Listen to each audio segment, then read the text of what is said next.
cette session du conseil municipal. Qu'est-ce qu'on peut retenir concrètement? Bon, comme d'habitude, je remercie d'abord le bon Dieu d'avoir nous conduit jusqu'à cet ultime jour, c'est-à-dire le jour du vote de notre budget, qui est, comme vous le voyez, arrêté en dépenses et en recettes à la somme de 230 millions, voté par tous les conseillers présents aujourd'hui. C'est pour vous dire que la commune de Keur Moussa est une commune qui a un conseil municipal exceptionnel. Parce que vraiment tout le monde s'accorde sur tout ce que nous faisons, parce que c'est ça notre point fort. Alors, les dernières sessions, il était question de revoir la RSE dans la commune de Keur Moussa. Tout à fait, tout à fait, tout à fait. Oui, il y a des avancées, beaucoup d'avancées. C'est pour cela que notre budget a été augmenté en valeur absolue à plus de 51 millions, je crois. Raison pour laquelle le conseil municipal, comme vous le voyez, a accepté de voter ce budget parce que nous considérons que nous pouvons en tirer beaucoup de recettes quand même. Avec l'aide du secrétaire municipal et tous les conseillers, cette année, vraiment, nous avons pu augmenter notre budget, augmenter nos prévisions aussi. Ce que nous demandons à tout le monde, c'est d'y participer à la collecte des taxes que nous devons conquérir.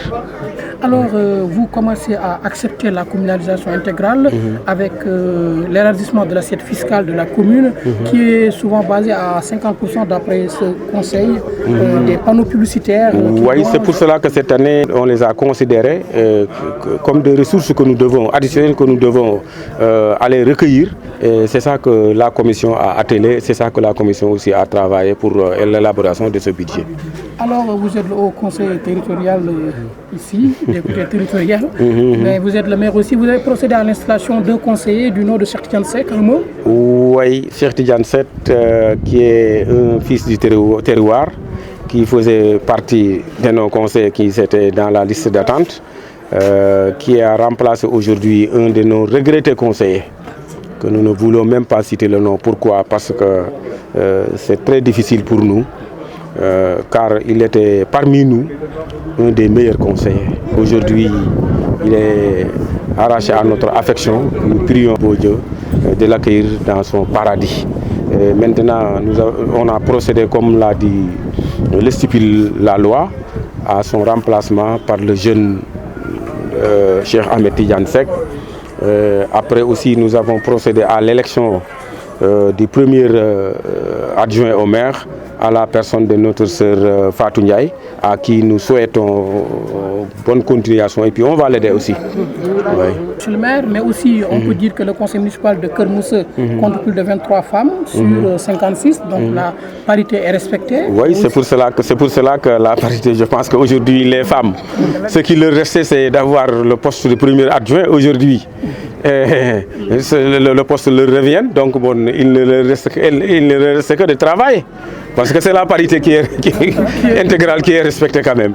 Voilà. Monsieur le maire, merci beaucoup. Merci beaucoup à vous de même. ginnaaw tey conseil municipal bi nga xam ne le maire moo ko présidé di Momar Ciss, supervisé par le sous-préfet de l'arrondissement de Keur Moussa. tey yow la ñu tabb def le premier adjoint au maire ginnaaw bi ki fi nekkoon dëddu lan mooy say kàddu yu njëkk? waaw samay kàddu yu njëkk mooy sant yàlla rek, sant yàlla bu baax ndax lii yàlla moo ko programmé teg ko samay loxo jaaral ci loxo yi monsieur le maire. may sant maire bu baax tamit sant conseil ma àndal yëpp confiance bi ñu am ba jiital ma, parce que bu nekkoon compétence kese bëri na ñoo xam ñoo compétence fii, am na ñu bëri ñu ko mérité poste bi, mais bu ñu xoolee ba jiital ma man jox ma poste bi dama leen delloo remerciement bu bare mënu ma leen a fay, yàlla fay di ñaan yàlla na mu jàppale ñu ñun ñëpp, may ñu courage, may ñu rigueur bu bari bu ñu mën a liggéey ba maire kontaan ci ñun. di talal loxo jigéen ñi commune bi yëpp, commune Keur Moussa yëpp 36 villages yi nekk yëpp maa ngi leen talal loxo ñu ànd liggéey nekk benn te xam ne commune bi ñoo ko moom, luñ ci defit ñun ñoo ko moom, ñu ànd liggéey ba lépp jëm kanam. Keur Moussa nekk na conseil bu respecté parité tey encore gisaat nañ encore parité bi génnaat ci biir loolu ñu teg la ci ginnaaw yéen jigéen ñi tey ana lan ngeen di yëkkati di ko wax jëmale ko ci njiitu réew mi ak tamit monsieur le maire mi taxaw.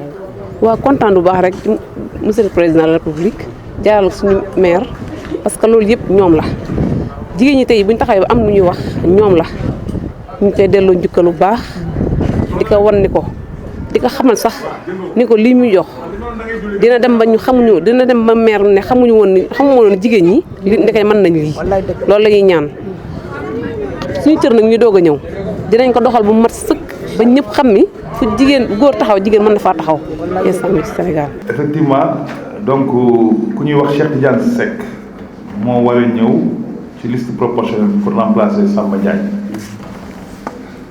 ndax affaire parité bi la bu loon parité bi la Dior Ngane Mbengue mooy ñëw waaye comme góor moo génn góor moo koy remplacer bu jigéen génnoon itam jigéen koy remplacer donc Cheikh Tidiane Seck est-ce que mi ngi fi waaw donc kon ñu ngi lay déclarer installé au niveau du conseil municipal de Kër Moussa pour nga wuutu Samba Diagne mi nga xamante ne nii moo fi jóge yaakaar naa donc le conseil donc redevient complet avec ses 56 élus léegi nag ñu dem ci phase wu maanaam mooy def kuy nekk premier adjoint bu bees.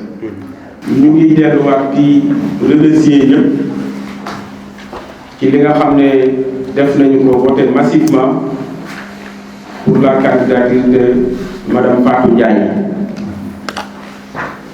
mu nekk loo xam ne réparé loo xam ne jigéen ñi ñu ngi ko doon jooytu bu set muy wàllu parité xalaat naa tey jii xanaa amatu leen lu di wax lay seen cër jox nañu leen ko joxin boo xam ne bu leer la loolu ñu ngi ci sant yàlla bu baax a baax di leen xamal ne itam lii am tey nii la daan doxee parce que itam l'autorité administrative moo ñëw taxaw ko ñu teg ko ci yoon am na sax ñu doon wax ne comme candidat benn la est-ce que jaroon na ko ñu ne ah kay il faut ñu matérialiser ko parce que ñu ngi bind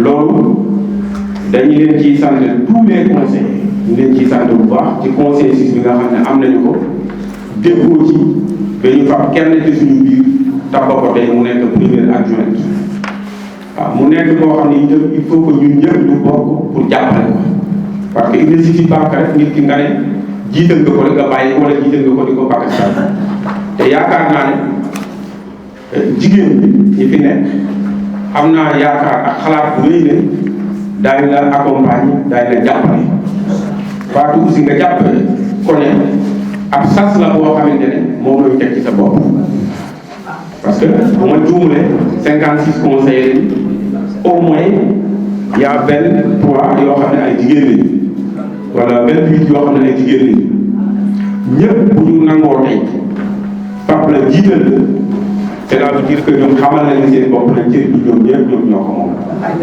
La masse salariale de cette année pourrait évoluer en hauteur avec la prévision de recrutement de 4 collecteurs de taxes municipales et d'un gardien. Gardien boobu mooy gardien bi nga xam ne monsieur le maire jëloon na ko pour le CM de Kër Moussa. Voilà, plus 3 autres AFP yoo xamante ne mën nañ di accompagner les 4 collecteurs. waaw prévoir nañ 3 ASP yoo xamante ne pour di mën di accompagner 4 collecteurs yi. C'est juste plus d'efficacité, plus de rigueur. Des diverses indemnités prises en charge par la commune se chiffrent à 5 698 000 francs et intéressent le maire, les adjoints au maire, le receveur municipal, les diverses indemnités et primes des agents municipaux, madame billetage plus prime de recouvrement. Il est à signaler que l'indemnité du maire est prise en charge par l'État et fera l'objet d'une dotation spéciale en cours de gestion. Madame indemnité bi nga xam ne war nañ koo jox maire boobu état bi moom moo ko jël en charge. Les taxes, les contingents et les participations s'élèvent à 5 870 000 francs. Madame mooy consommation courant bi 3 500 000, consommation ndox mi muy 1 million, communication téléphonique yi muy 370 000, participation diverses 1 million. Ñu ñëw ci les dépenses de fourniture et de fonctionnement. Ces dépenses sont relatives à l'acquisition de fournitures de bureaux, de mobilier d'imprimé, de registres, de tickets de perception, de matériel de nettoyage, de carburant pour un montant de 15 850 000. lii moo doonoon li nga xam ne tënkoon nañu ko ñu xayma ko ci budget mu demoon ci recette dem ci dépense mu doonoon li nga xam ne moom la ñu soumettre conseil bi tey ci laaj seen xalaat ci xaar ay amendement ci xaar aussi approbation bu fekkee amul benn question boo xam ne wala am na loo xam ne lëndumul ci kenn ba amul question aussi delloo ko ci mel ñu mën a part ci vote bi vraiment lii la woon jërë ngeen jël seen attention monsieur Mané. Merci beaucoup. C'est pour juste compléter la commission de finances. Moi, qui recette, qui taxe sur le véhicule automobile. Boobu moo doon vignette oto yi ñu daan def ci oto yi. Chaque année ñu jënd vignette. Mais boobu léegi état bi daf ko supprimer. Léegi naka la koy jëlee ci litre carburant. Litre bu nekk war na ci teg dara. Foofu la ñuy jëlee après ñu delloo ko commune. Donc boobu rek la ko def précision.